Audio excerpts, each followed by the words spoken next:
Good morning, good evening, good night, wherever you are, and welcome to Mini Indie Game Reviews, a place where I'll be reviewing indie games that are quick, sweet, and straight to the point. Today we're going to be looking at the indie title Trektoyomi, which is a game coming from the developers Flying Wild Hog, which is known for their revitalization of the series Shadow Warrior. And along with that franchise, this game was also published through Devolver Digital. Today I'm going to be rocking with the PlayStation 4 version, so let's get into it. The story of Trektoyomi is self-explanatory within its name, so let's break it down. The definition of the terminology trek means a long, arduous journey, especially one made on foot, and Yomi is where the dead go in the afterlife. According to Wikipedia, Yomi in Japanese mythology is comparable to Hades. So to put it simply, this game is essentially about walking through hell, with a seemingly instant twist on Dante's Inferno, if you will, as far as the plot goes.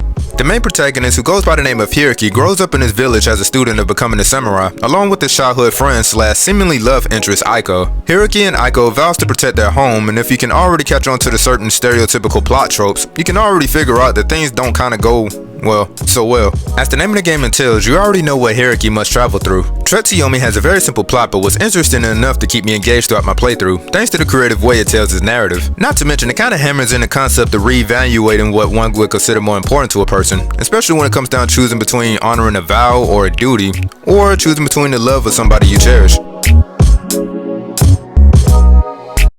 If you can't tell by now, Trektoyomi takes its inspiration from those old classic samurai films from the 1960s. Honestly, Masaki Kobayashi would be the first one that would come to mind. The black and white scenery specifically coming from the 1962 film Harakiri comes to my remembrance. The way this game has this old projector-like filter over it helps brings out the aesthetic as well. But in regards to Trektoyomi, it utilizes the same techniques found within those older Capcom games. And what I mean by that are the fixed camera angles for damn near every session the player walks into. This kinda made the many environments that I came across possess its own cinematic-like set piece in its own right, bringing with it a multitude of perspectives and a keen focus on jaw-dropping level of realism.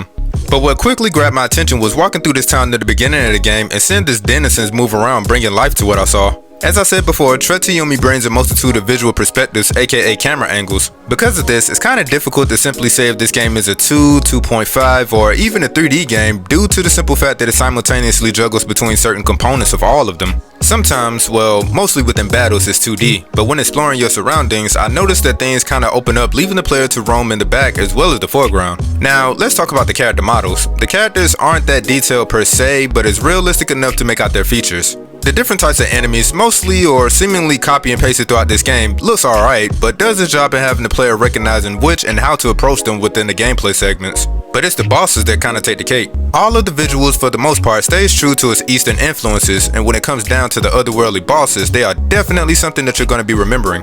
There were 3 other things within Trektoyomi's presentation that I have to acknowledge. The first will be the amazing cutscenes. The second will be how the cutscenes use this messed up film strip thing to transition the player from the cutscene into gameplay. And lastly, but probably the most important, is the lighting. You see, I played another indie title that utilized this black and white aesthetic, and one of the major essentials is the lighting. And just like in that game, I can see that this was a focus. The evidence is within the shadows because they move whenever the character moves, and for that, I couldn't help but to appreciate the attention and detail. If there was any issues within Trektoyomi's visuals, it would possibly be my recommendation to the viewer who plays this game to play it on a 32-inch television or bigger. There will be moments where the player will hardly be able to see their character, let alone the combat, so keep your eyes peeled.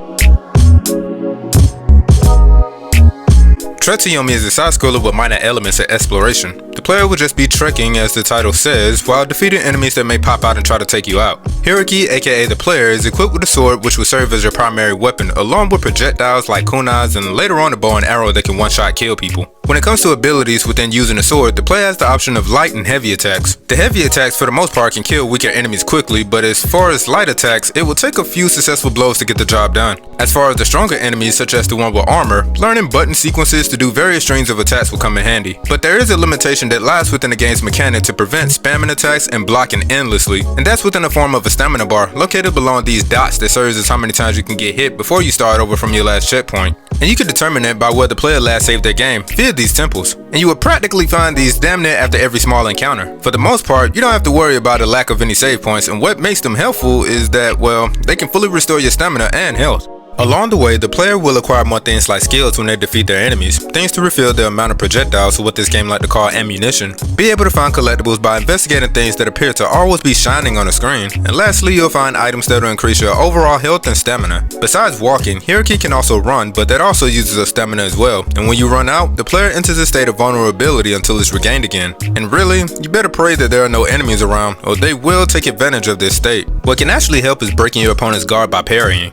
If you hit the guard button right before an enemy lands an attack, you'll be able to stop it and do a counter attack that will do heavy damage. However, this requires the player to be attentive and familiar with each enemy's stances and movements before one can preemptively prepare for a parry. This takes time and practice because those light attacks from your opponent are really fast and aren't easy to anticipate sometimes. The only issue that I probably had is the feeling that Hierarchy sometimes moves slow and isn't lightning responsive when it comes to blocking. Parrying felt like it was lagging a tad bit after input, and the mere fact that there's a button solely dedicated to turning left and right was something that I had to get used to. Preferably to keep my enemies at bay instead of just simply turning around, it's best to utilize this technique that will have the player turning around followed by a slash. Speaking of attacking, you can also stun your enemies with certain attacks and perform a finisher that not only looks awesome but refills your health and stamina when performed.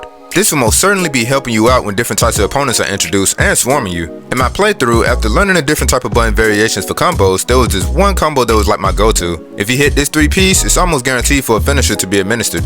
Thank me later.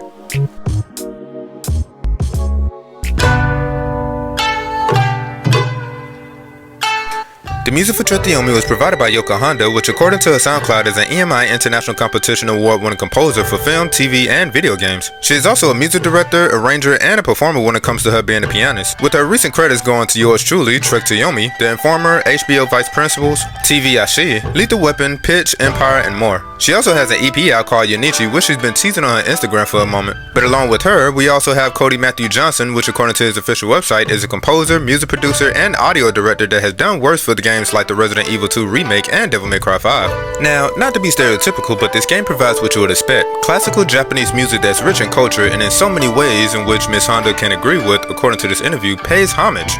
I have to give both composers their props. Along with the sound design, which I will get into in a moment, the music quality and the mix is just superb. You do feel each plucking of the strings, hard pounding of the bass drums, and the majestic play of the woodwinds. Songs like Sakura Fubuki, which was done by Yoko Honda, sounds like a nice slow afternoon. But the story of trektoyomi isn't necessarily a peaceful one, and the music emulates this with one of my favorite tracks done by Cody called Dancing Blaze. Later on within the original soundtrack is when things become a little bit bigger, a little bit grander so to speak, but more seemingly dark.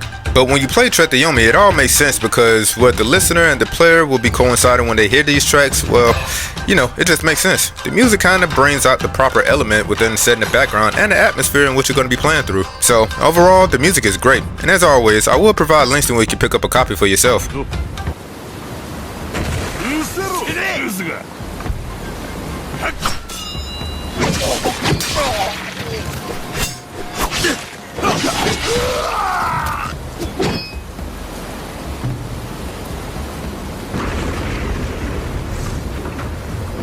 The sound design is awesome. If anything, the sound design is top notch. Of course, swinging a blade is one thing, but hearing blood gush after decapitation.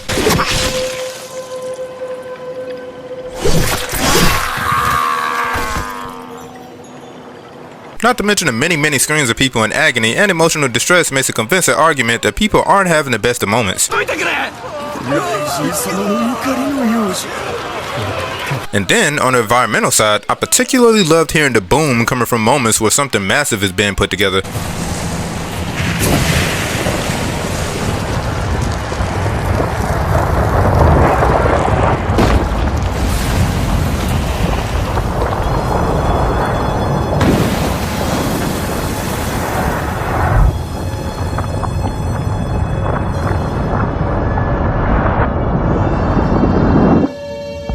And when I'm roaming around, just hearing fires crackling,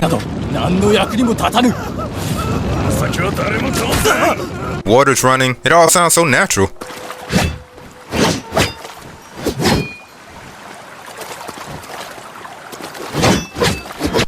Oh yeah, and shout out to the voice actors for making all these characters sound so convincing. If you have a surround sound system, you're definitely gonna like this game.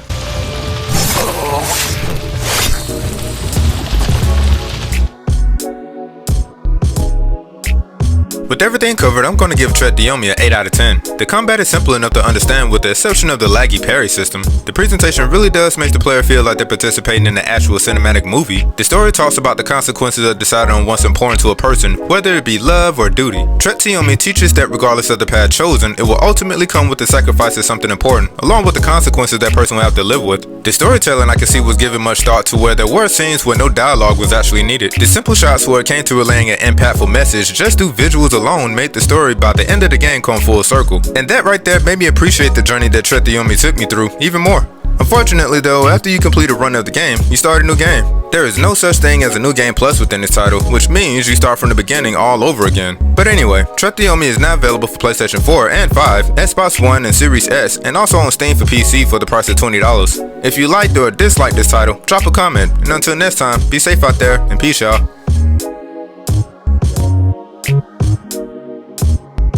And don't forget to like and subscribe. Hit up that notification bell, and I gotta go.